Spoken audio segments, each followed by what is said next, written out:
We're getting used to that. Welcome to Watch Mojo, and today we're counting down our picks for the most pedestrian, bland, and overall poorly designed costumes in superhero movies.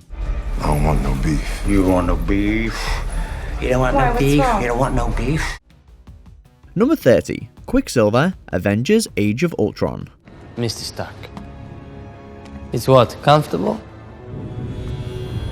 Like old times? This costume lacks creativity and imagination, to say the least. If it weren't for the finger wraps, Quicksilver's top in Avengers Age of Ultron could pass for a long-sleeve pajama shirt. As for the pants, why do they sort of look like jeans?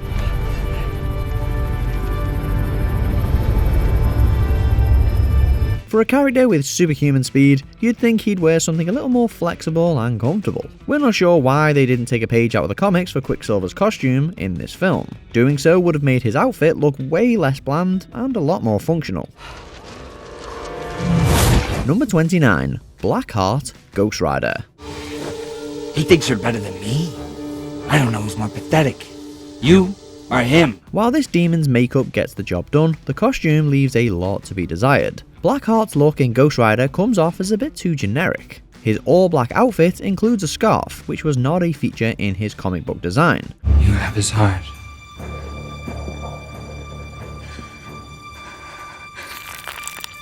Now I'm gonna break it. The one real positive here is that the costume is all black. However, its dullness fails to capture the menace of a villain set on unleashing hell, particularly when compared to the more elaborate supernatural version in the comics. It feels like a missed opportunity. If Blackheart had red eyes or wild spiky long hair in the film, he would have looked much more interesting and much truer to the comics. You got a problem with that? As a matter of fact. Number 28. Whiplash, Iron Man 2. The main criticism of this antagonist's costume is that it doesn't really look like a costume. While we get that Whiplash's power comes from his reactor-based electric whips, the way the device sits on his body just makes it feel like a strap-on weapon, more than a full-on villain outfit. Part of that comes from how much skin is showing, and part of it is the lack of a mask. Comic book depictions of Whiplash do both of those things differently, with a more armoured look. If the movie had leaned more into that, the character's appearance would have been much stronger. Number 27. Malekith, Thor: The Dark World.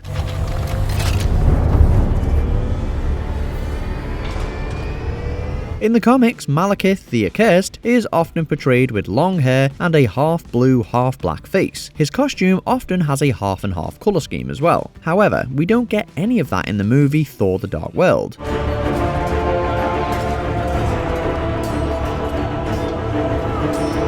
Instead, Malekith has pale, whitish skin and darker armour. He also sports a thin helmet that isn't very interesting looking at all. In general, the flair aspect of Malekith that's present in the comics isn't quite there in the film, and it's a shame, because the pronounced half-and-half colour scheme could have translated really well to the screen.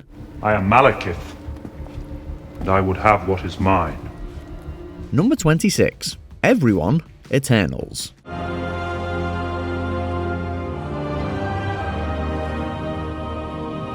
The costume designers for this Marvel film went for something different than usual MCU looks. Aiming for something more, quote, organic, as costume designer Sammy Sheldon put it, sounds like a solid idea, but the execution fell a bit short.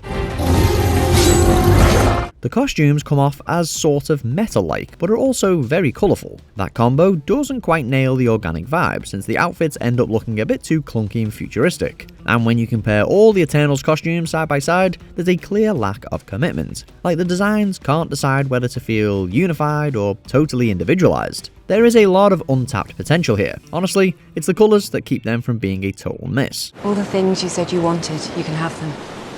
But your time will be fleeting. Number 25. The Phantom, The Phantom. Good girl. This fictional crime fighter dates back to 1936, marking the beginning of a trend of fictional heroes wearing skin-tight costumes. In 1996, The Phantom hit theatres, with Billy Zane portraying the protagonist. Ladies, kindly pardon my error. We'll give credit where it's due for the parallels between the Phantom's costume in the film and the comics. The film sticks with the classic purple suit and black mask, but that doesn't take away from the fact that it's a bit too plain. Where it really misses the mark is the material. Simply put, it looks cheap, and the mask is so thin that in certain shots it looks like it could just be face paint. Goodbye. Number 24. The Punisher, The Punisher. Hey! You missed my stop! Sorry. In the 2004 film The Punisher, the title character sports the iconic white skull logo on his shirt, but the rest of the rather generic costume makes it forgettable. With that said, the depiction of the Punisher in the 1989 film is even worse.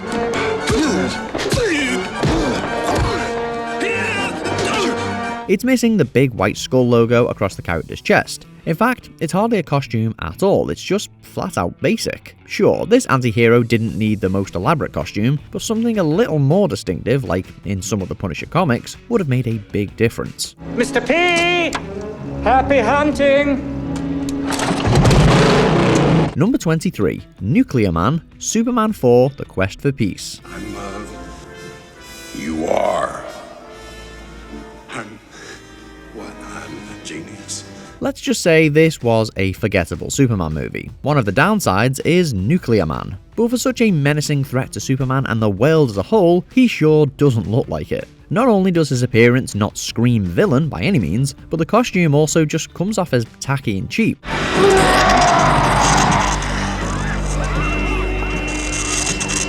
Also, given the fact that Lex Luthor is the one who creates Nuclear Man in Superman 4 The Quest for Peace, you'd think the infamous criminal mastermind would have something more villain-like for his evil creation to wear. Lex, he's like... He's beautiful, he's perfect. Number 22. Rhino, The Amazing Spider-Man 2. What could have been? It's fair to say that they got a little bit carried away with the size and mechanics of Rhino's costume in The Amazing Spider-Man 2. It's just too machine-like, too robotic, too mechanical. With the placement of the human inside, it just looks like massive clunky armor.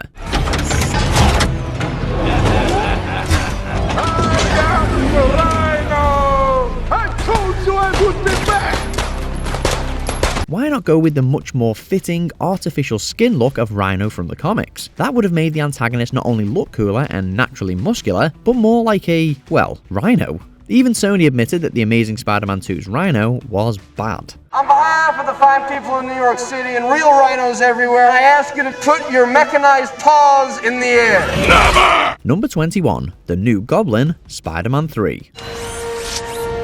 Harry. You knew this was coming, Pete.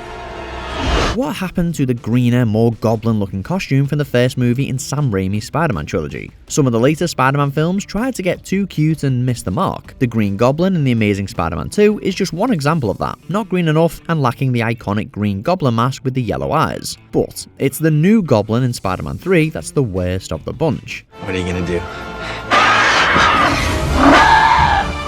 I mean, we can't tell. Is he ready to go skiing or to walk through a sandstorm? Or no, we know. He's ready for a game of paintball, right? Seriously, this new Goblin lacks the intimidating goblin-like appearance that made the 2002 film version so iconic. Number 20. Black Canary, Birds of Prey. This is Dinah Lance. But it would be nothing. But she prefers Black Canary. After the lackluster results of the DCEU, Warner Brothers probably didn't want to invest much in 2020's Birds of Prey. Despite this, the film actually turned out pretty good. However, it had its problems, one of which was the wardrobe of Jurnee Smollett's Black Canary. You should have seen the other guy. She plays a songstress turned hero with a super-powered sonic blast. As a result, she understandably wears attire appropriate to her role as a lounge singer. Still, none of her looks really resemble her traditional black leather garb, which is often adapted faithfully in the DC animated films. She spends the movie wearing either her nightclub clothes or punky streetwear, even when taking on a squad of Black Mask's goons. Yeah, no wonder everyone hates you.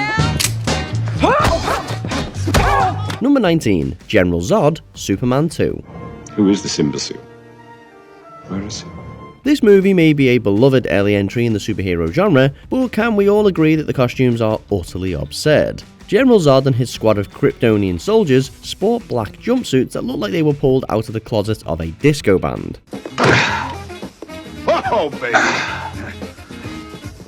It's a little hard to take an alien fascist seriously when he's wearing a silky black onesie with his bare chest exposed. Is he an evil Kryptonian general bent on dominating the Earth, or is he the lead singer in a goth ABBA cover band? Still, Terence Stamp is a consummate professional and ate the film up despite his attire.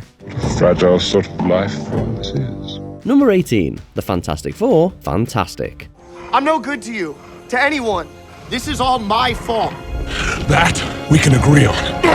After the success of his 2012 superpower flick Chronicle, filmmaker Josh Trank was tapped to direct the reboot of the Fantastic Four. It was an unmitigated disaster. The production suffered from both studio pressure and a young filmmaker out over his skis, and it stars 4 heroes and a villain in absolutely horrible costumes. They give up the team's trademark 4 logo for a supposedly grittier and more realistic look. Johnny, Sue, and Reed's costumes are just the black jumpsuits they wear when cosmic rays spark their super transformation. The Thing is 100% mediocre CG, while Doom gets a body of weird metal plates. The suits are utterly unremarkable, and give a lackluster face to a failed film. Say that again? Number 17. Sabretooth, X-Men. This 2000 film was one of the first successful mainstream comic book blockbusters of the modern era. The filmmakers knew that there could be backlash from comic book fans, and even included an inside joke referencing their comic costumes. You actually go outside in these things? What would you prefer? Yellow spandex? For the most part, the black leather worked, and the heroes look great. The same could not be said of Wolverine's nemesis, Sabretooth though. He rocks a terrible blonde wig and large, feathered eyebrows. His wardrobe gives off vibes that are less psychotic evil mutant and more bad leather jacket that was torn up by cats. The character received a more realistic upgrade in 2009's X-Men Origins Wolverine. We finally got a good thing going here, don't you screw this up. Number 16. Steel. And on behalf of the citizens of Los Angeles, I would like to apologize.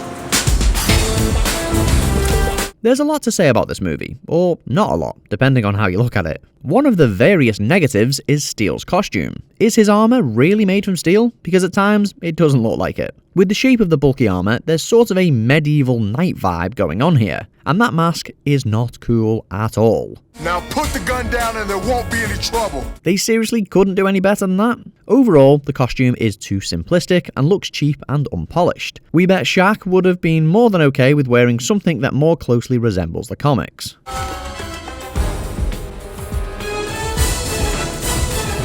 Number 15. The Fantastic Four, The Fantastic Four.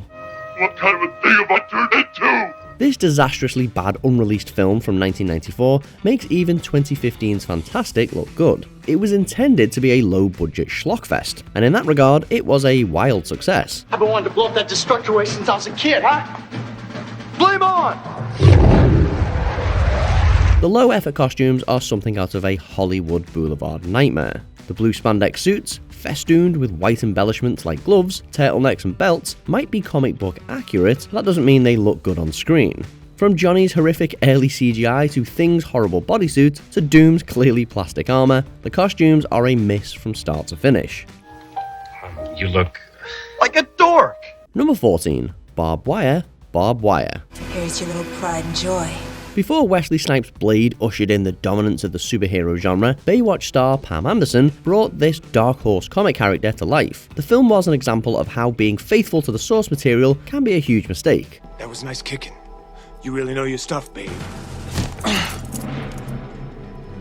What did you call me? Both in the comics and the movie, Barbed Wire is meant to be a sexualized hero. In that respect, the film is a success and a cult classic. Still, it's a little difficult for mainstream audiences to be fully on board with lingerie gunfights. Barb has a few different styles, often preferring black leather, heels, and halter tops. I do believe I'm falling in love. Get in line. Number 13. Cheetah, Wonder Woman 1984. Even now, patronizing me. Many look to the HBO release of Patty Jenkins' sequel to Wonder Woman to provide a much-needed escape during this difficult year. With fan favourites Kristen Wiig and Pedro Pascal joining the cast, it seemed like a can't-miss film. Unfortunately, it did miss, with Cheetah's look just one of its many issues. I'm not what you think. You can't possibly understand, or I can't possibly understand. Thanks to some magic wishes, Barbara Minerva transforms into the DC baddie over the course of the film, looking sillier with each transformation. Her pleather cheetah print jacket eventually transitions into a CG-heavy cheetah-human hybrid. Compared to Diana's Golden Angel, Cheetah is utterly forgettable. Please renounce your wish. It's over. Never! Number 12. Everyone, Madame Web. I need more information. This film was so bad, even its star, Dakota Johnson, got in a bit of trouble with the studio for her negative comments on the promotional tour. Honestly, the costumes are just a minor flaw in a movie full of problems. The best thing about the future. It hasn't happened yet. Both Madame Web and her 3 Spider-Women disciples spend only a few minutes of screen time in their hero costumes. While the outfits themselves aren't awful, the complete lack of masks on any of the heroes seems to defeat the point of having a secret identity. The Spider-Men we do see, both those in the Amazon and the film's villain, feel more like Spider-Man knockoffs than fully realised characters. I don't know about you two, but that totally makes sense to me. Number 11. Catwoman, Catwoman. Oh, too bad. Halle Berry is more than willing to take criticism and poke fun at herself. She even showed up to the 2005 Razzie Awards to accept her Worst Actor trophy for Catwoman. Berry herself truly deserves none of the blame for the disaster. Oops, my bad. The cheesy music, bad CGI, and terrible writing made the film virtually unwatchable to most viewers. Worst of all, however, was her costume. It's a little insane to see a superpowered cat burglar leaping across rooftops in a leather bra, leather pants, bare midriff, and open-toed high heels. Superhero costumes don't have to be fully utilitarian, but suspension of disbelief has its limits. I knew I felt a spark between us. Number 10. Apocalypse, X-Men Apocalypse. Deliver my message. After a decade and a half of X-Men films, Fox chose one of their most terrifying enemies to face the rebooted mutant heroes. They cast Oscar Isaac as En-Sabah-Nur, the ancient Egyptian mutant known as Apocalypse. When you are bringing one of the scariest villains in Marvel Comics to life for the first time on film, you want to get it right. What you want to avoid, however, are comparisons to the Power Rangers villain, Ivan Ooze. Oh, golly, I'm bored. Between the bad makeup, silly headdress, and thick layered leather armor, the entire look is an utter failure. I mean, it's difficult for audiences to fear a villain that can't even turn their head. For all my gifts, I've yet to possess the one I needed most. Number 9. Bullseye, Daredevil.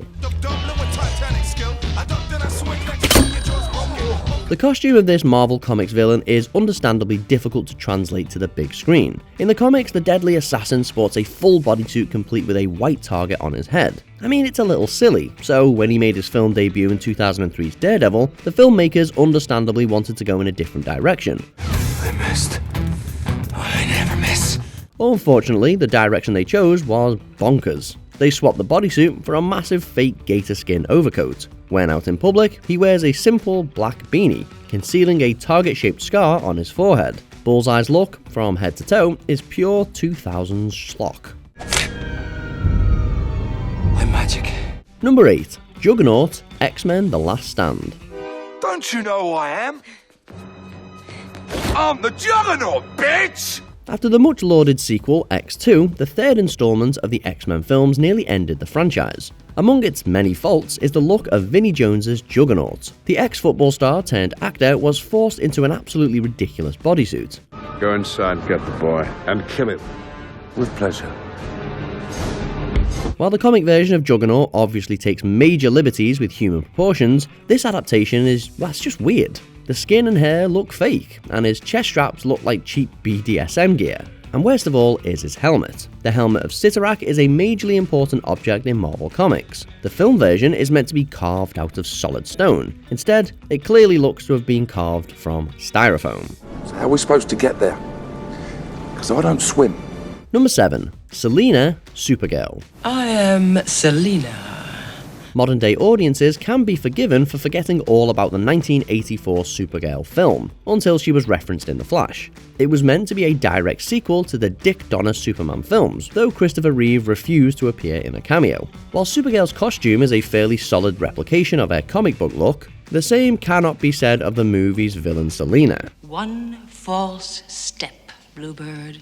She has more wardrobe changes than a Beyoncé concert, none of which are especially flattering. Her plethora of looks feature the worst of what 1980s fashion had to offer, making it virtually impossible to take her seriously, even for a moment.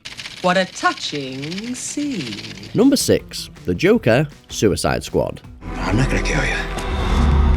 I'm just gonna hurt you. Really, really bad. Director David Ayer had to deal with overbearing studio interference to get this movie made. Unfortunately, the studio can't really take the blame for one of the film's most egregious errors, the Joker.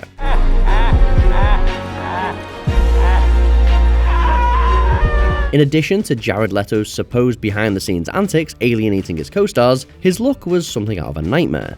Ayer eschewed any number of comic-accurate looks for a more modern wardrobe. Are you sweet-talking me? In lieu of a purple and green suit, the DCEU Joker wears couture clothes, is covered in tattoos, and sports a metallic grille. While this version was rightfully unhinged, the attempt to be edgy and new was a total flop with viewers. I could tell you meant that. You're gonna be my friend. Number 5. Dark Flash, The Flash. I've lived more than you can dream. After years of development hell, director Andy Muschietti delivered the Scarlet Speedster's first solo outing in theaters. It could not have been more of an unmitigated disaster if they tried. I'm sorry. Oh, don't say that.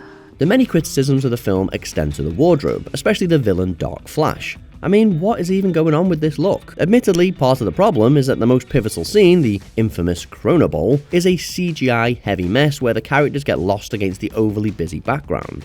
In a different movie, with less reliance on computer-generated embellishments, this costume might not have looked that bad. But it did. You have to stop. It stops once I fixed it! Number 4. Green Lantern, Green Lantern. Ah, green! Wow. I know, right? When DC and Warner Brothers chose to bring Green Lantern to the silver screen, they made a bold choice. His entire costume would be generated with CG. Bold, however, doesn't always mean good. Unfortunately, the CG costume, particularly the mask, was both poorly rendered and poorly received, and of course the film itself was a huge flop.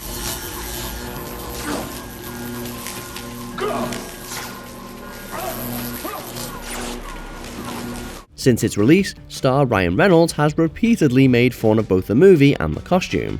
In both Deadpool and the 2018 follow-up, Reynolds included several jokes poking fun at himself and a film he'd like to forget. Come on, look at yourself! Number 3. Captain America, Captain America. Steve Rogers.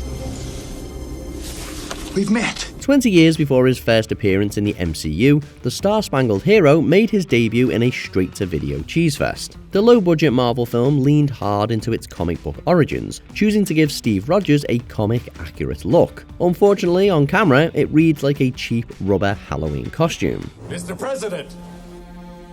Thanks. The wings are extremely silly, and if you look closely, you'll notice that those are fake ears attached to the headpiece. The worst bit about it, however, is his shield. It seems as though the props department didn't even try to make his trademark weapon look like actual metal. Instead, it looks like a cheap plastic replica. Listen to me. No time, Flyboy. Number 2. Deadpool, X-Men Origins Wolverine. My God, you ever shut up, pal? No, not when I'm awake. Though it had its moments, particularly with Sabretooth, 2009's X-Men Origins Wolverine was generally not well received. The most despised aspect of the film by far, though, was its handling of Deadpool. At first, he's just Wade Wilson, a wisecracking sword-wielding mutant in a sleeveless combat supersuit. Okay.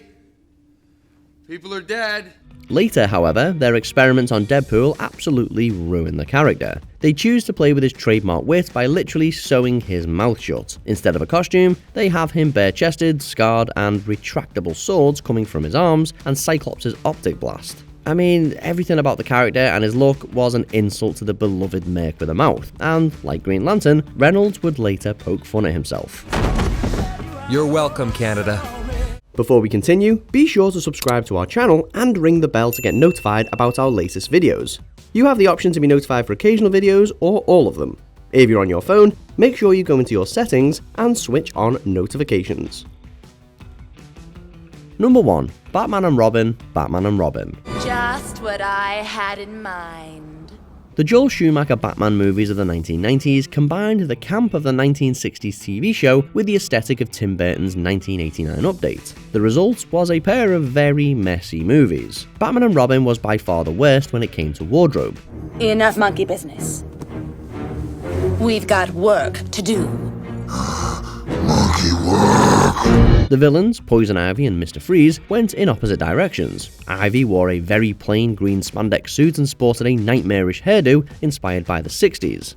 Mr. Freeze, on the other hand, wore a silly, over-the-top suit of icy armor. But the Bat family costumes really take the cake, from the cod pieces and butt plates to the nipples. Oh, the nipples. This version of Batman was as far from a Dark Knight as you could possibly get. 7 million.